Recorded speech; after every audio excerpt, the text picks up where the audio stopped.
we're all set to go. Thanks everyone for being here. I'd like to welcome you to a webinar from TIMIA. My name is Monique Morden. I'm president of TIMIA Capital, and I have two of my esteemed colleagues with me, Tyson Bracken and Sydney Martinick. So I'm going to get each of them to just introduce themselves, talk a little bit about how long they've been with TIMIA and what they do here at TIMIA, which is going to tie into what we're talking about today. Tyson, do you want to go first? Yeah, absolutely. Thank you for having the webinar going on today. Thank you for everyone for joining and taking the time out of their day to watch the webinar. I've been with TIMIA Capital since early 2020. I'm the director of origination. My day-to-day role ranges from assessing and reviewing applications when they come in, all the way through to and including issuing term sheets. Awesome. And Sydney, you want to give an introduction to yourself? You're kind of on the front lines. You see a lot of the start of the funnel, as we say. Yeah, for sure. So as Tyson said, thanks so much for having us, and thank you everyone for being here. My name is Sydney Martinick, and I am TIMIA Capital's credit analyst. And along with Tyson, I do spend a lot of time with him underwriting deals. However, as Monique said, I am on the front line. So a lot of my day-to-day starts with the initial conversation with companies, and I get to work with them all the way through to term sheets. So I'm very lucky, and I have the privilege of meeting a lot of amazing companies. And I also joined just after Tyson back in 2020. There you go. Awesome. Okay, so just a few things, a little housekeeping before we get started. Get involved. There's actually, you can ask questions along the way. There's a QA tab there. We're going to have a QA session at the end. Also in the chat box, we're going to be putting some resources in. We're going to reference a few blog posts and other resource materials that we have. So we'll put some links in there. And then we're also recording it. We'll send an email out with the webinar recording in a few days, and probably also follow up with some of the resources that are there. So, but well, I know everyone's day is busy. We appreciate you taking time. Here's our agenda. We're going to talk about trends that we've been seeing throughout 2023. And as all you know, the market has been keeping us all on our toes. There's been a lot happening. And then we're going to tie that into 5 reasons that your application might be rejected. So we see a lot of applications come through. We want to share with you kind of the 5 main reasons that we have to turn deals away, and then summarize it with kind of tips for your loan application, and then we'll jump into the Q&A. All right, trends we're seeing in tech financing. So here is the first one that we're going to talk about. Lots of refinancing. I think, Tyson, we're going to let you talk about that. Do you want to give a bit of an overview of what you've been seeing in the market in terms of applications coming through with refinancing? Yeah, absolutely. So this is probably the biggest trend that we've seen in 2023. Surprisingly, when everything happened with SVB and some of the smaller banks earlier in 2023 this year, we didn't see an immediate need for refinancing. A lot of companies, I think, were playing the let's wait and see what happens card. But ever since then, I'd say 80%, maybe even closer to 90% of the applications that Sydney and I are reviewing, they want some current debt being refinanced. Some of the reasons that they're seeking refinancing capital can be maybe their current loan is getting out of their interest-only period, and soon they'll have to be repaying back some principal. Another reason that we're seeing is that the current loan that they hold could be on a floating rate. So as the Fed and banks are increasing their rates, their floating rate is increasing, becoming more expensive to them. And then finally, this is more common with some of the traditional larger banks, is that there's harsher restrictive covenants that the companies had to abide by. And that's just preventing them in the current market to really grow and adapt and excel the way they want to. So the restrictive covenants might not seem like a big issue kind of when you're getting a term sheet, but in the long run, when things maybe perhaps get a little worse, they can be really restrictive. So those are 3 reasons why companies typically are refinancing the loans. It's quite interesting from our perspective. We're very hands-off, very covenant light. So those are some ways why companies are coming to TIMIA Capital. Yeah. And I think it's been interesting. We've seen that it could be financing that is with, existing investors. It can be alternative financing companies, but also traditional lenders as well, right? Quite a mix. Across the board, yeah. And sometimes a combination of all those things. Yeah. Yeah. Great. Okay. The other trend that we've been seeing is increased capital efficiency. Sydney, do you want to take this one? Yeah, for sure. So this one's been really interesting. Tyson and I have seen the whole range with this year. So if we just start over looking at the year as a whole, I'd say at the beginning of 2023, burn rates were quite high. And then as we've come to November, we are now seeing burn rates come down quite a bit. And before I talk a bit more about that, let me just go over how we look at burn specifically and what I mean by that. So we specifically look at net operating income or the EBITDA line, and we also only look at historical. So we really look at the average trailing 3 month net income, the average trailing 6 month, and then the average trailing 12.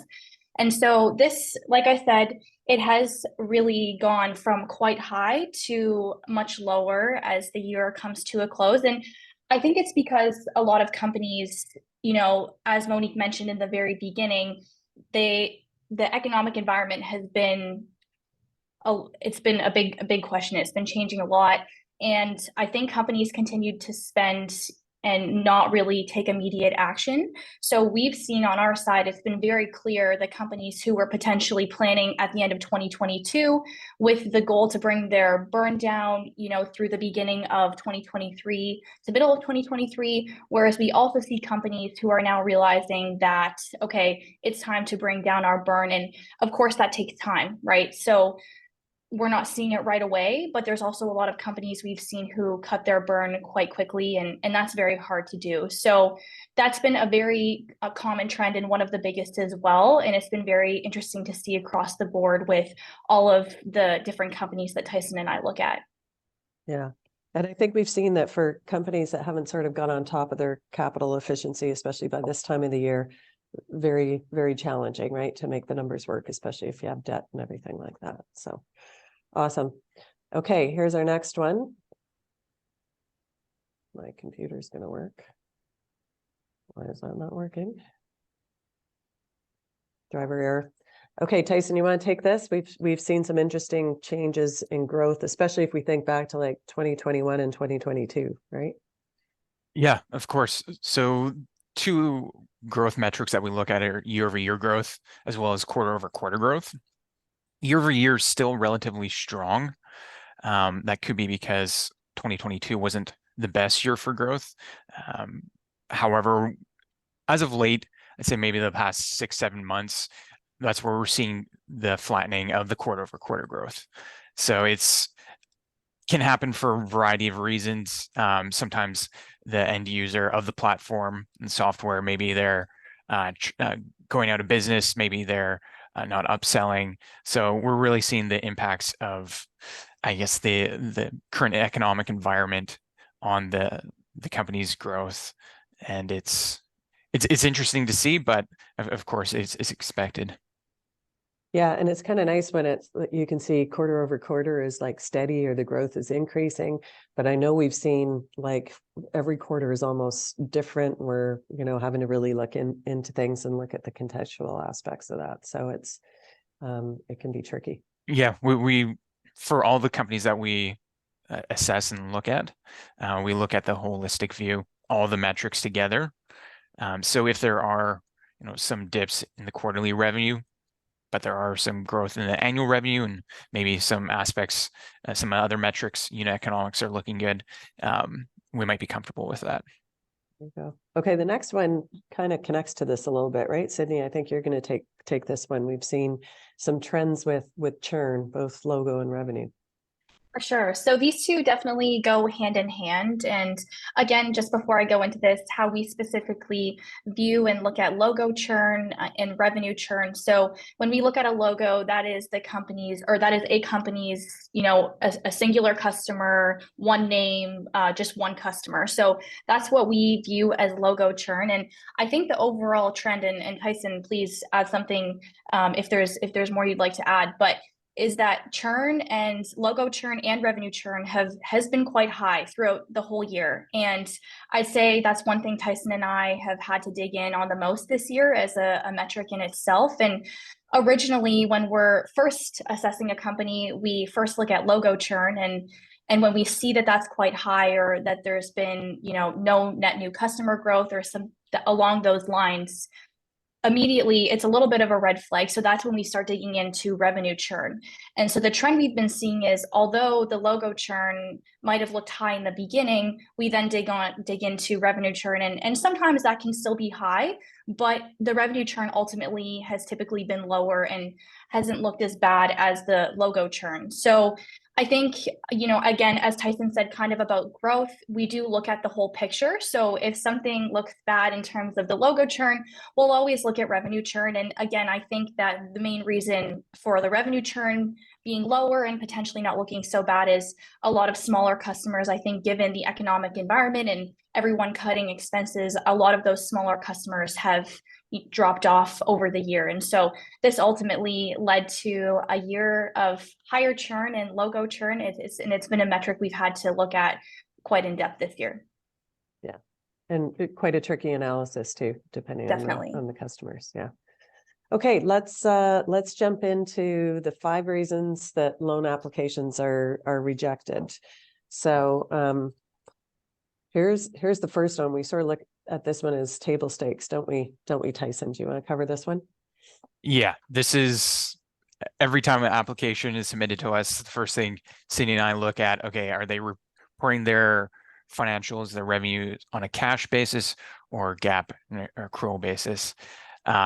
It's a huge difference. So if a company is collecting an annual subscription upfront, on a cash basis, they can be recording that as revenue. So if that occurs 1 month where they receive a bunch of revenue and record it as such, revenue can jump up 50%, 100%. But if those payments aren't received or new revenue isn't received the next month, it looks like it's dropping down, which isn't really the case. It's just you're recognizing 100% of the annual contract upfront. So having it on accrual in compliance with GAAP standards is very important for us to see.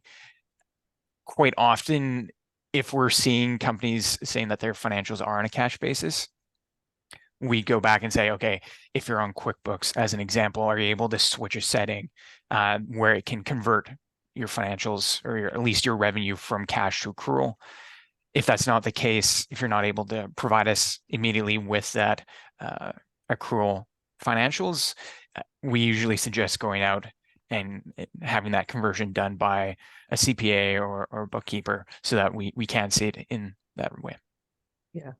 I think we've got a blog post that talks about this as well, and Yeah, absolutely. kind of helps explain the differences. I know for early stage, startups, and I get it, you're moving quick and everything, and you're just, trying to get the revenue in. So sometimes it's not a priority, but it can make a huge difference. Yeah, Definitely. any lender's going to want this, and even investors are going to want that eventually too.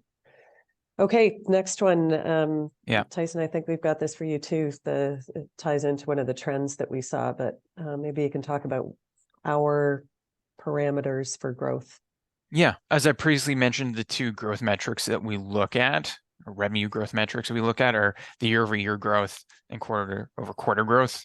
I think it goes without saying, if both of those are lower or negative, unfortunately, the chances of the application getting through are very slim.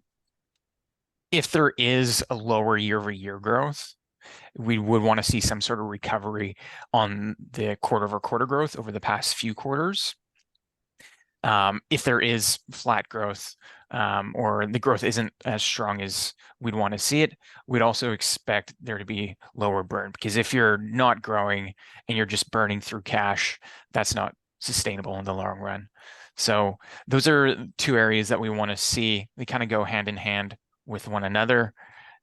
We completely understand that part of maybe a dip in the quarter-over-quarter revenue could be attributed to seasonality, depending on the industry that you're working in.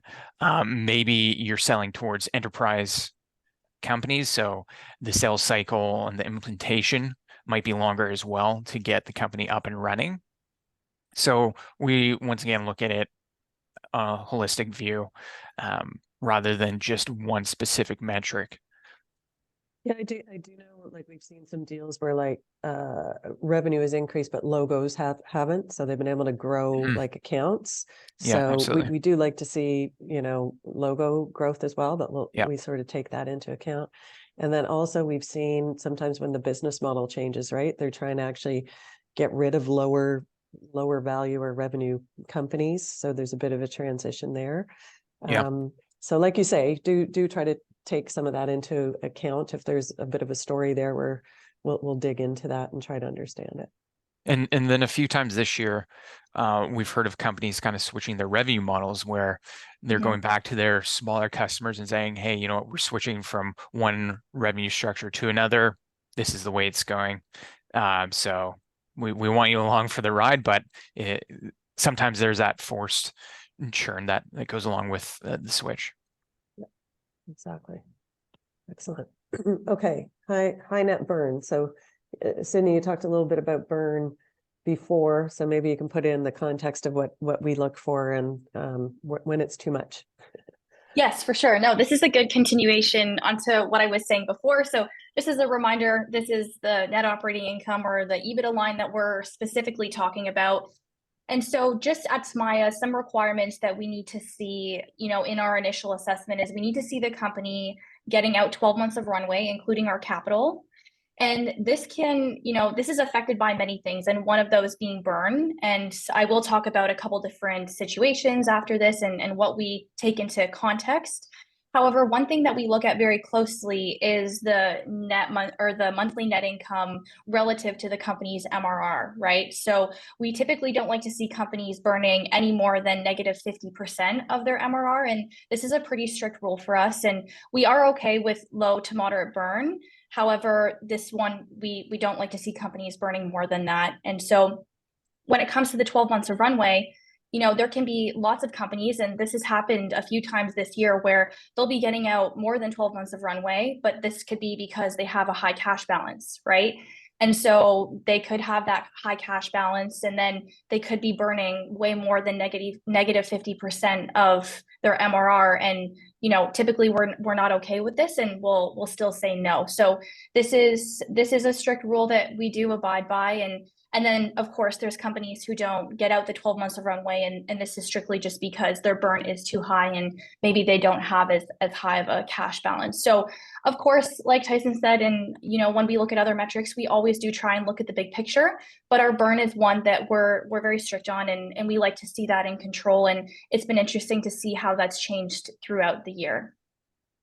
Yeah, definitely. We've noticed amongst our portfolio, I think something like 70% of them are break even or EBITDA positive now. So, and a lot of them started out burning, but they've taken on to that capital efficiency sort of trend that the market is demanding. Okay, our next one is too much senior debt. Tyson, do you want to take that one? Yeah, absolutely. This ties into what I was saying earlier about the trend of refinancing. So I should start off with, at TIMIA, we can subordinate. We, on the balance sheet, we can be in a second position if there is some current debt. Typically through a bank, we're willing to subordinate up to 1x MRR. But multiple times this year, companies have come to us after 2020, 2021, where rates were low, they're over leveraging. Now, economic conditions aren't that great, and they want to refinance too much debt. So they might have 2 million of cash, or sorry, 2 million of debt in the company that they want refinanced, but because of their size, because of their metrics, might only be able to lend like 1 million. So there are many cases where we just can't refinance every piece of debt in the company. And if we are coming in to refinance some debt, we also want some capital to go towards operations. So if you want to increase sales and marketing, or more broadly, just some working capital, we see that as a good thing. We don't want 100% of our capital going just to refinance some current debt. It's tricky, and we have seen people coming in where we just can't finance at all. It's they already have debt above and beyond kind of what our formulas and calculations permit. Okay, last one. We hit this quite a bit, and especially with smaller startups. Sydney, you want to take this one? Customer concentration. Sure. Yeah. So this one is something that comes up probably more frequently than many people would think. And customer concentration for us. So we typically don't like when companies have their largest 3 customers are any more than 40% of their revenue, right? And this goes along with what we request when we're going through our assessments. So it's very important to us that companies can show at least 24 months of historical data. And one of the big reasons for this is their customer base, right? So we like to see at least 10 customers, and this helps with avoiding the customer concentration issue. And the reason why this is a problem for us, or if you look at the problem as a whole, is because if you have one customer who's around 40%, 30% of the company's revenue, I mean, that becomes riskier for us, right? What if they churn, and that's a big chunk of revenue lost, right? So this is a big one for us, and we do reject it quite often. And like Monique said, it is typically the smaller companies that come to us just because they haven't had as much time to build that strong customer base, and they haven't had time to gain as many customers as obviously some of our larger customers. So that is what we look at, and we do reject on that quite frequently. However, again, we do look at the whole picture, and we'll ask if there are larger customers.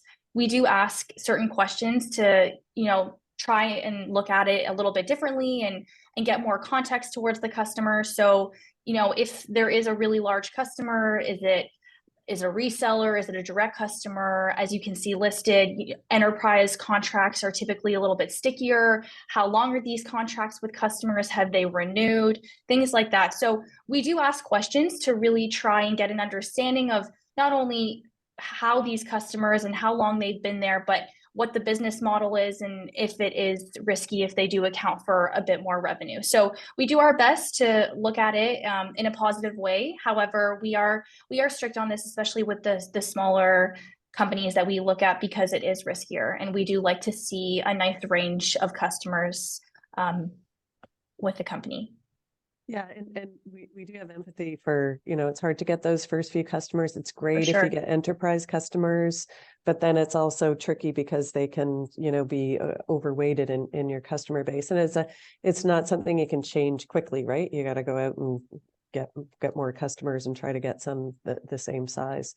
So that's why I think it's good for startups to be aware of that is something that lenders are going to look at, and it's a valid risk just in case that customer happens to churn. So great. Okay. Okay, so based on that, we're going to talk about tips for how to ensure you get approved. I'm actually going to just take this next one. I'm just going to go through. It's a bit of a summary, and then we're going to jump into some of the Q&A. So here we go. Make sure you have well prepared. Make sure they're GAAP financials. We talk about this internally for Tyson and Sydney when they're going through applications. One of the things they look for, they're like, are you a good operator? Is your accounting and your financials in good order? Because chances are you're running your business the same way. Can you respond to questions in a timely fashion? Do you know your financials? So I know all CEOs should really be on top of that. I know sometimes you might have a CFO. Make sure you really know those things, have them well organized.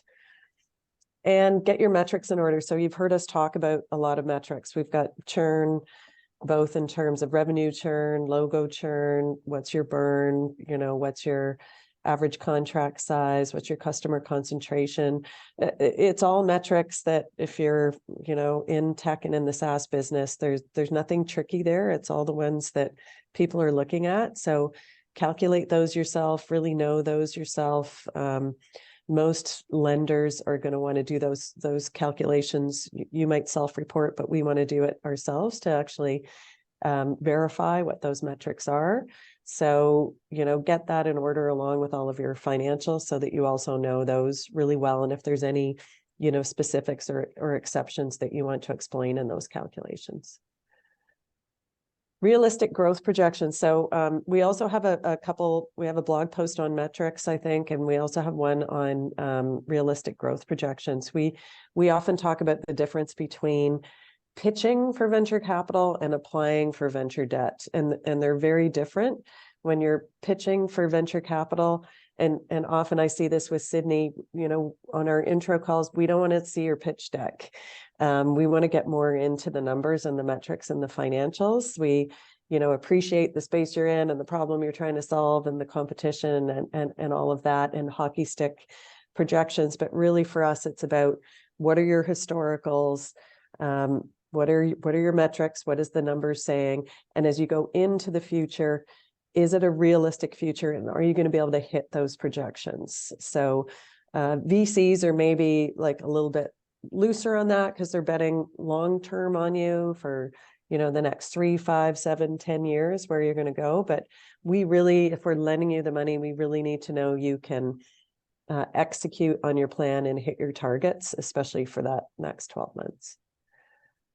And controlled burn. So as Sydney mentioned before, we have a lot of, and they're good companies, a lot that are growing, but their burn is just too high compared to their MRR, and that's risky for us. Just in case we you've got a customer that churns, so then all of a sudden your revenue goes down and your burn is up, and it's hard to adjust your burn really quickly. And manageable refinancing. So, I mean, we're one of the lenders. So be careful when you're out there. Think about how much debt you have in total. And that can include things like promissory notes, convertible notes, all those sorts of things. We often, Sydney's shaking her head there, because we often get pretty far into the conversation and then we find this out, right? And it sort of comes later on, and that can be a tricky thing. We need those convertible notes to subordinate to us. We have to look at when they're maturing and all of those. So that can definitely complicate it. So try to think of your whole debt stack that you have when you're going out and talking to a lender. All right. I know we want to make sure that we get to some questions. So I don't know if we have any questions out there. Trying to operate the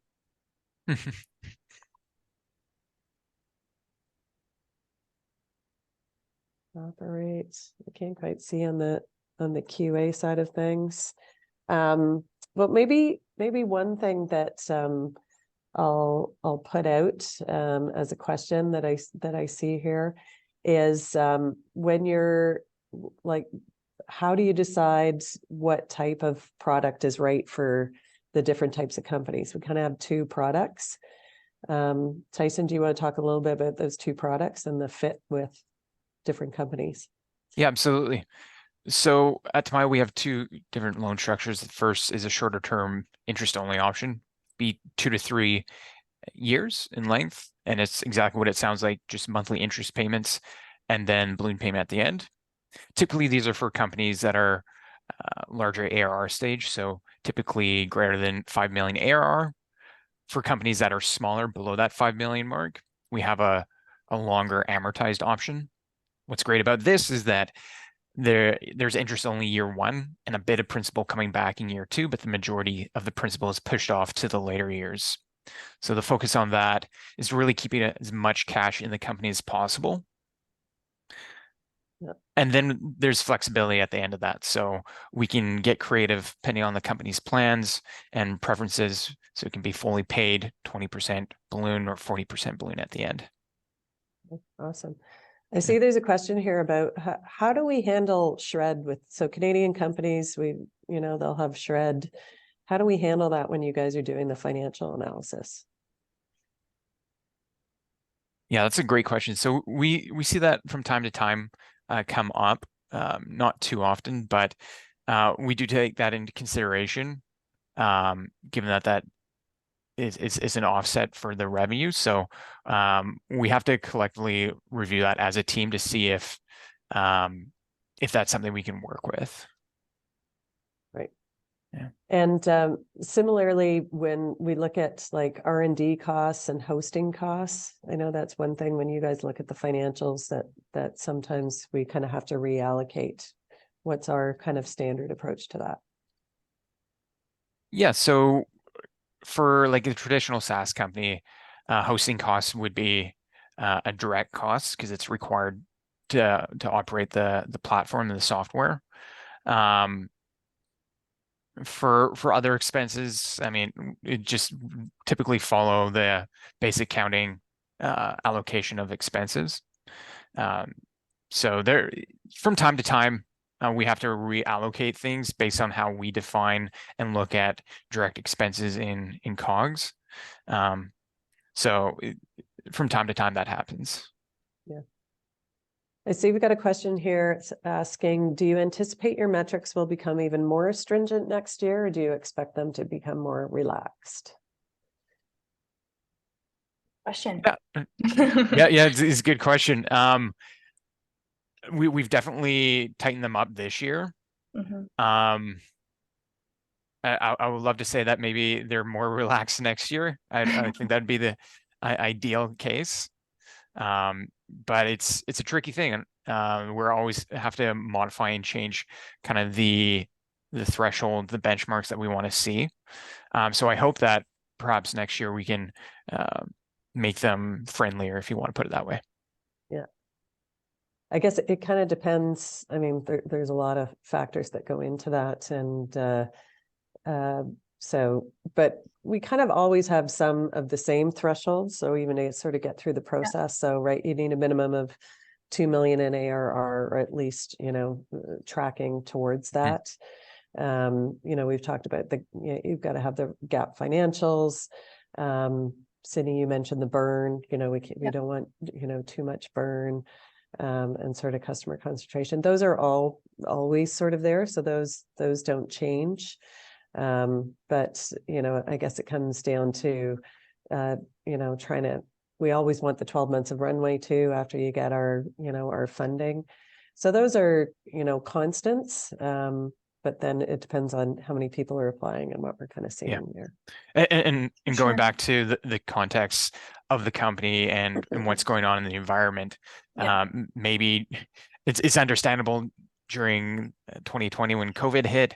We obviously weren't going to see the growth that we had expected, so we kind of adjusted and modified that for the time and the period.